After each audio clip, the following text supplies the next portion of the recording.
Magandang araw po. Sana po'y nasa mabuti kayong kalagayan. Ako po ulit si Obet. At meron na naman po tayong kwentong ibabahagi sa inyo. Ito po'y naganap sa totoong buhay. Minabuti lamang po namin na itago ang tunay na pagkakakilanlan ng nagpadala ng kwento. Ayon na rin po sa kanyang kahilingan. Pakinggan po natin.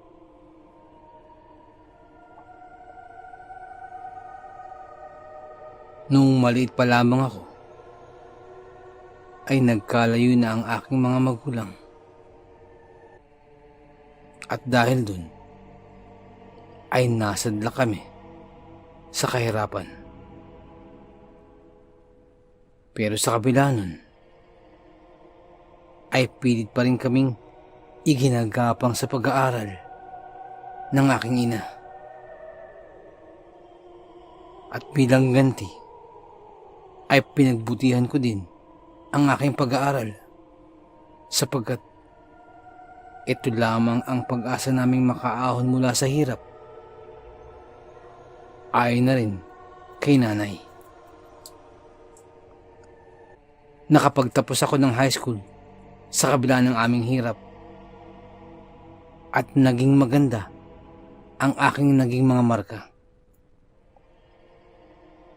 Gustong gusto kong makapag-aral sa kolehiyo. Iyon nga lamang ay wala kaming pantustos. Ang nag-iisang universidad sa probinsya namin ay nasa bayan pa. At ultimo pamasahe patungo ron ay poproblemahin ko pa. Pero sa aking pagpupumilit ay nakapasa ako sa exam para sa isang scholarship. Subalit, ang tanging magiging hadlang ay ang pang-araw-araw kong pagpasok. Ang gastos dito, parood pa rito sa bahay namin. Hanggang sa isang araw ay may nag-alok sa akin na isang madre na kung gusto ko daw ay dun muna ako tumuloy sa kumbento habang nag-aaral. Ako naman ay kagyat na pumayag. At hindi lamang ako ang inalok. Maging ang isa ko pang pinsan na nakapasa rin sa pagsusulit para sa universidad na yun. Bagamat nahihiya, ay kinapalan na lamang namin ang aming mga muka at tinanggap ang alok ng madre sa aming lugar. Ang kumbento na aming tutuluyan ay malapit lamang sa bayan at lalakarin na lamang ang pagpasok sa universidad kung kaya't napakalaking tulong nun sa amin. Sa kumbento ay binigyan kami ng aming pinsan ng sarili naming kwarto. Magkasama na kami sa iisang kwarto. Iyon nga lamang, may kalakihan ng kumbento.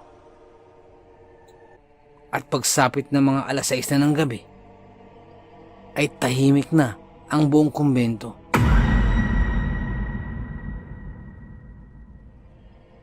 Na medyo nakakakilabot. Lalo na pag lumabas ka ng kwarto sapagkat wala nang katao-tao at halos umiiko na ang salita mo. At sarili mo na lamang ang maririnig mo. Ngunit sa kabila nun, ay laking pasasalamat pa rin namin sapagkat meron na kaming matutuluyan habang nag-aaral.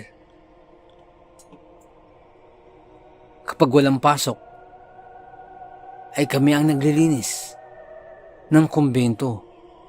Maging ang bakuran ng kumbento ay winawalis namin bilang pasasalamat sa nagpatuloy sa amin.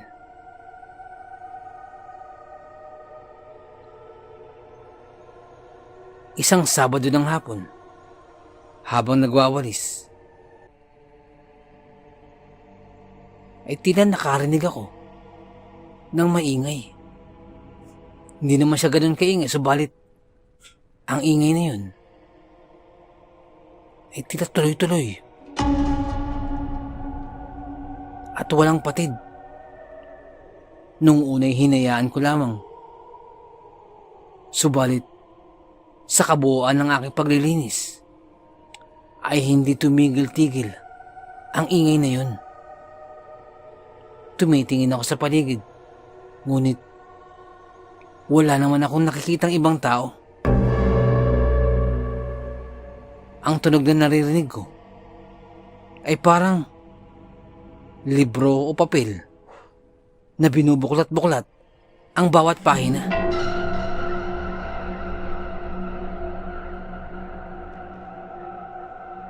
Pinilit kong tingnan kung saan nagmumula ang ingay na yun. Subalit, wala akong makitang tao. Bukod sa akin at ang pinsan ko, ang alam kong naroroon sa kumbento ay ang kusinera. Kung kaya't sobra akong nagtaka at bahagyang nakaramdam ng takot. At ang ingay na yun ay nanatili hanggang sa paghiga ko, hanggang sa nakatulog na ako. Simula nun, ay marami na akong nalaman tungkol sa mga kababalagan sa kumbento na yun. Katulad na lamang sa isang CR sa second floor, ay may maririnig kang naglalaba o naliligo. Pero kapag tinapitan mo,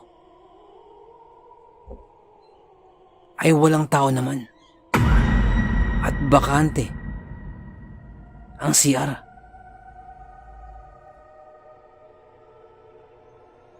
At kung minsan, maririnig mo rin ang pinto sa dining room na lumalagapak, pero wala namang pumapasok.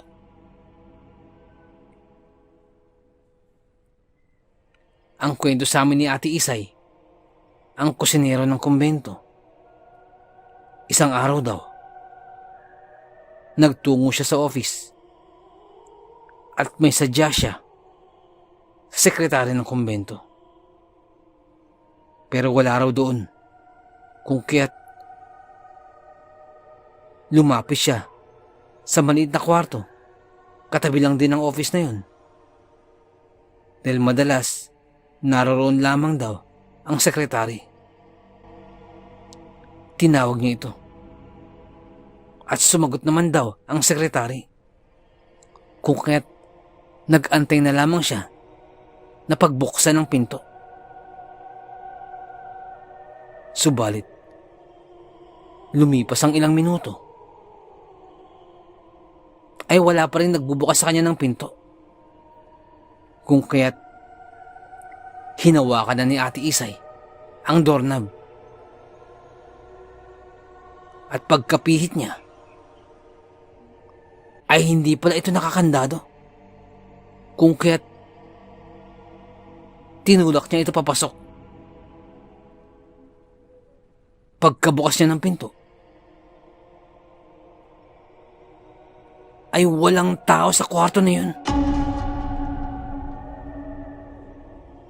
Biglang nakaramdam ng kakaibang takot si Ate Isay. napatakbo siya sapagkat nakaramdam siya ng kakaiba.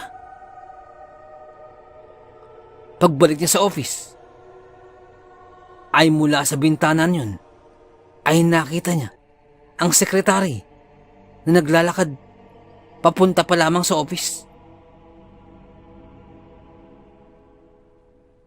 Kung gayon, sino ang sumagot sa kanya sa maliit na kwarto na yun? Kaboses ng sekretary ang sumagot sa kanya mula sa bakanting kwarto na yun.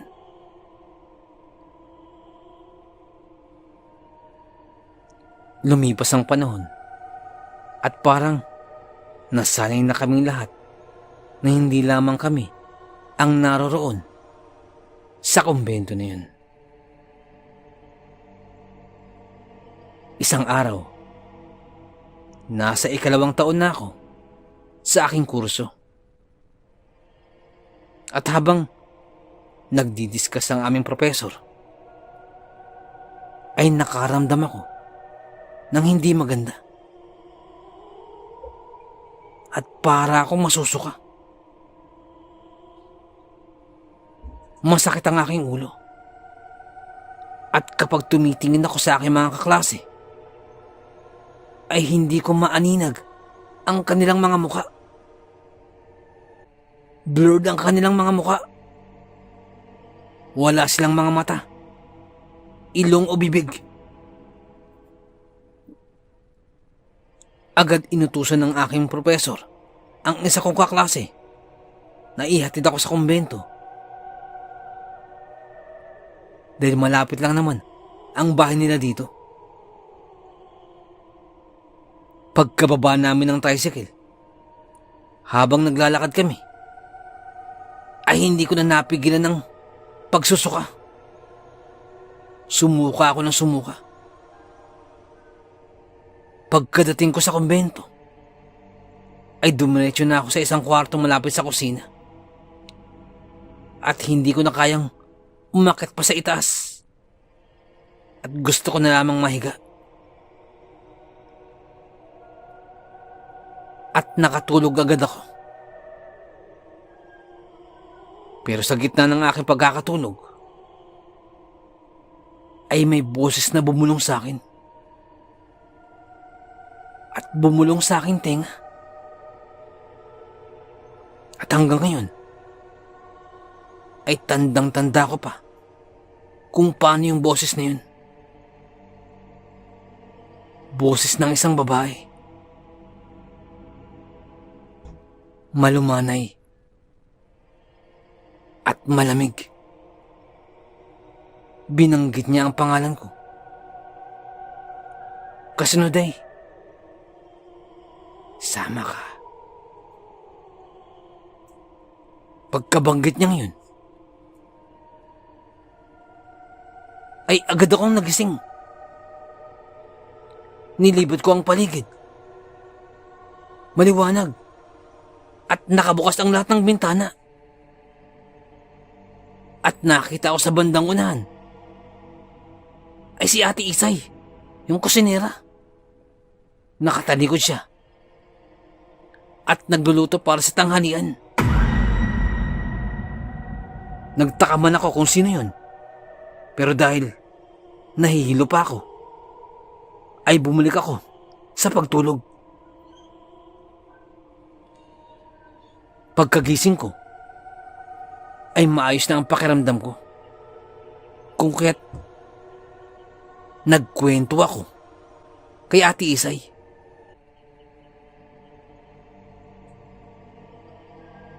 Ang sabi ni Ate Isay, bakit ka kasi natulog dyan? Mabuti hindi ka tumango nung sinasama ka.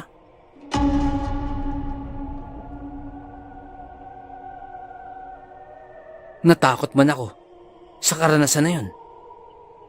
Patuloy pa rin kaming nanirahan doon. At naging 3rd year na ako. Isang hapon, galing sa eskwelahan. Pagkatapos magbihis, nagwalis ako sa bakuran. Tapos uminom ng kape. Nung gabi ding yun, nahirapan akong makatulog. Akala ko, dahil lamang sa kape. Siya nga pala, lumipat pala ako ng kwarto sa kumbentong yun. May katabing maliit na kwarto sa dati naming silid. Isang guest room din na ginagamit kapag may bisita.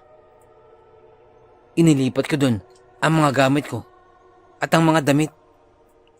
Naisip ko kasing gamitin muna yung pansamantala para hindi bakante at hindi maalikabok. Pang-apat na gabi ko pa lamang nung gabing yun at hindi pa rin ako makatulog. Tahimik na ang kabilang kwarto. Tulog na ang pinsan ko at si Ate Isay. At tanging tunog lamang ng orasan ang naririnig ko. Sumapit ng 12:00 ng gabi. May narinig akong umaakyat sa hagdan. Malapit lamang kasi ang hagdanan sa kwarto ko. Rinig na rinig ko ang bawat yabag nito. Napaisip ako kung sino yun sapagkat tulog na ang lahat. At narinig ko pa itong pumasok sa kabilang kwarto. Binuksan ang pinto at parang naglakad papunta sa aparador. Base sa yabag nito. At maya-maya lamang ay bumukas at sumara ito. Yun ang aparador kung saan nakahangal ang sutana ng pare. Pagkatapos nun, narinig ko ang mga yabag na tila bumababa na sa hagdan. Habang pinakikinggan ko ang bawat hakbang,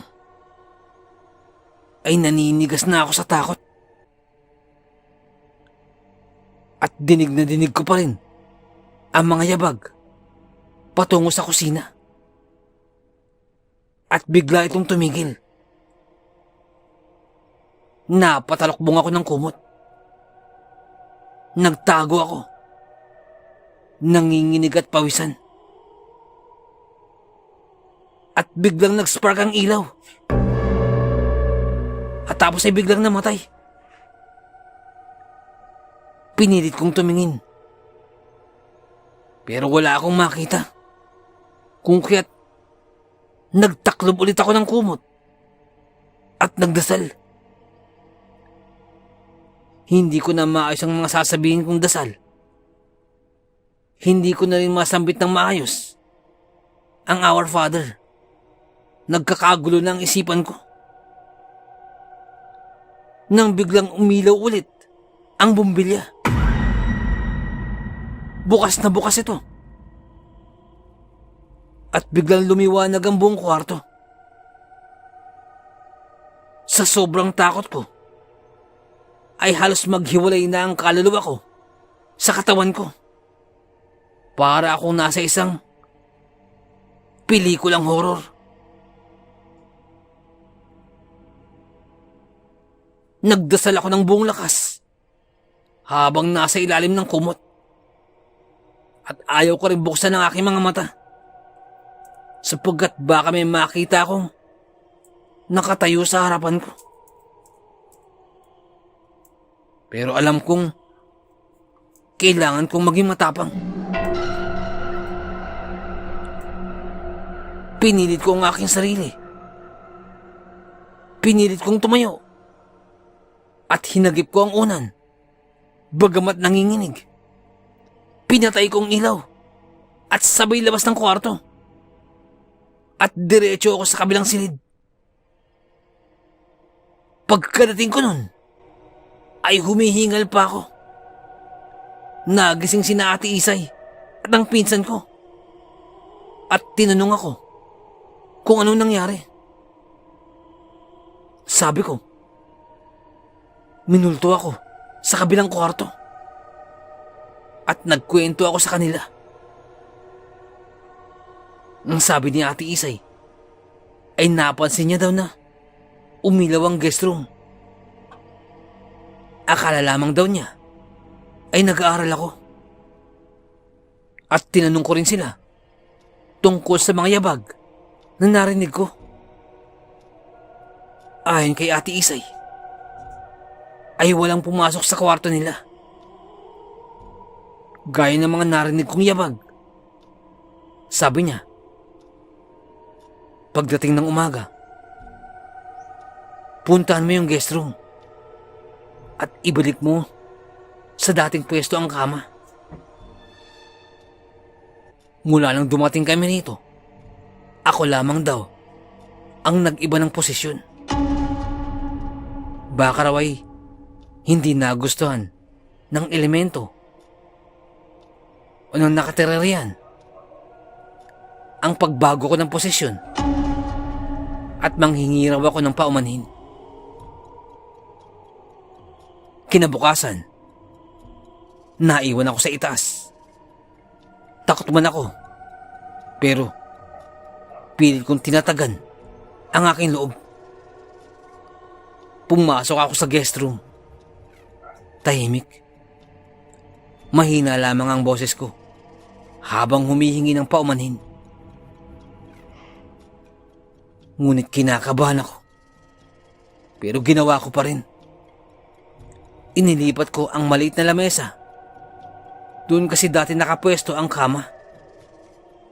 Nakaayos pa ang mga libro at bag ko. Nang itataas ko na ang kama, ibiglang nalaglag ang bag ko. Napalingon ako. Pagkatapos kong ilipat ang kama, pabalik sa dati na itong pwesto,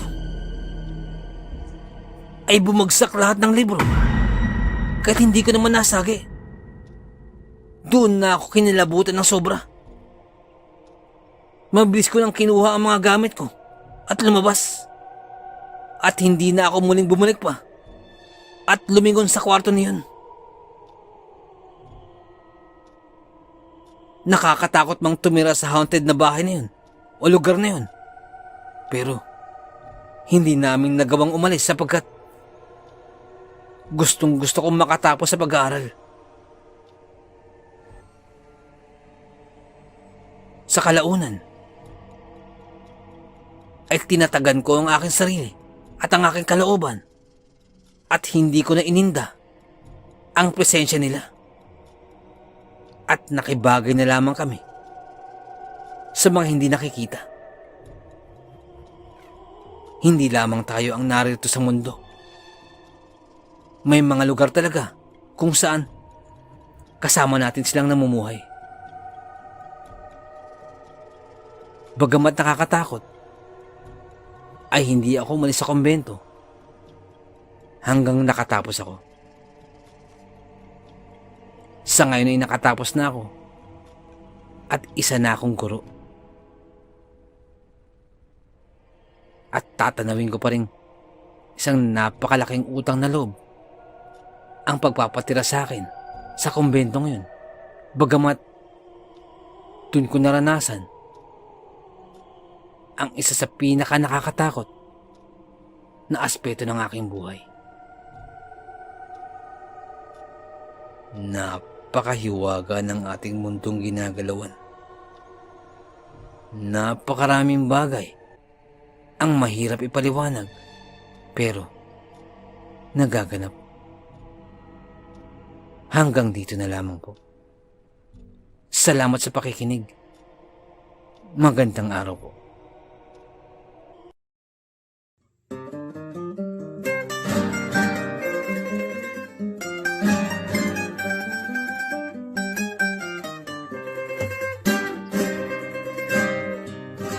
Nais ko lamang pong magpasalamat sa lahat po ng sumusuporta sa ating channel. Sa lahat po ng ating mga subscribers, mga listeners, At mga silent listeners po natin, maraming salamat po. Ganun din po sa ating mga OFW listeners mula po sa iba't ibang bahagi po ng mundo. Maraming salamat. Ganun din po sa mga silent listeners po natin. At sa mga listeners po natin mula po sa iba't ibang kapuluan po ng Pilipinas. Maraming salamat po. Sa mga nagpapadala po ng kwento, sobrang salamat po. Sobrang laki pa sa salamat po.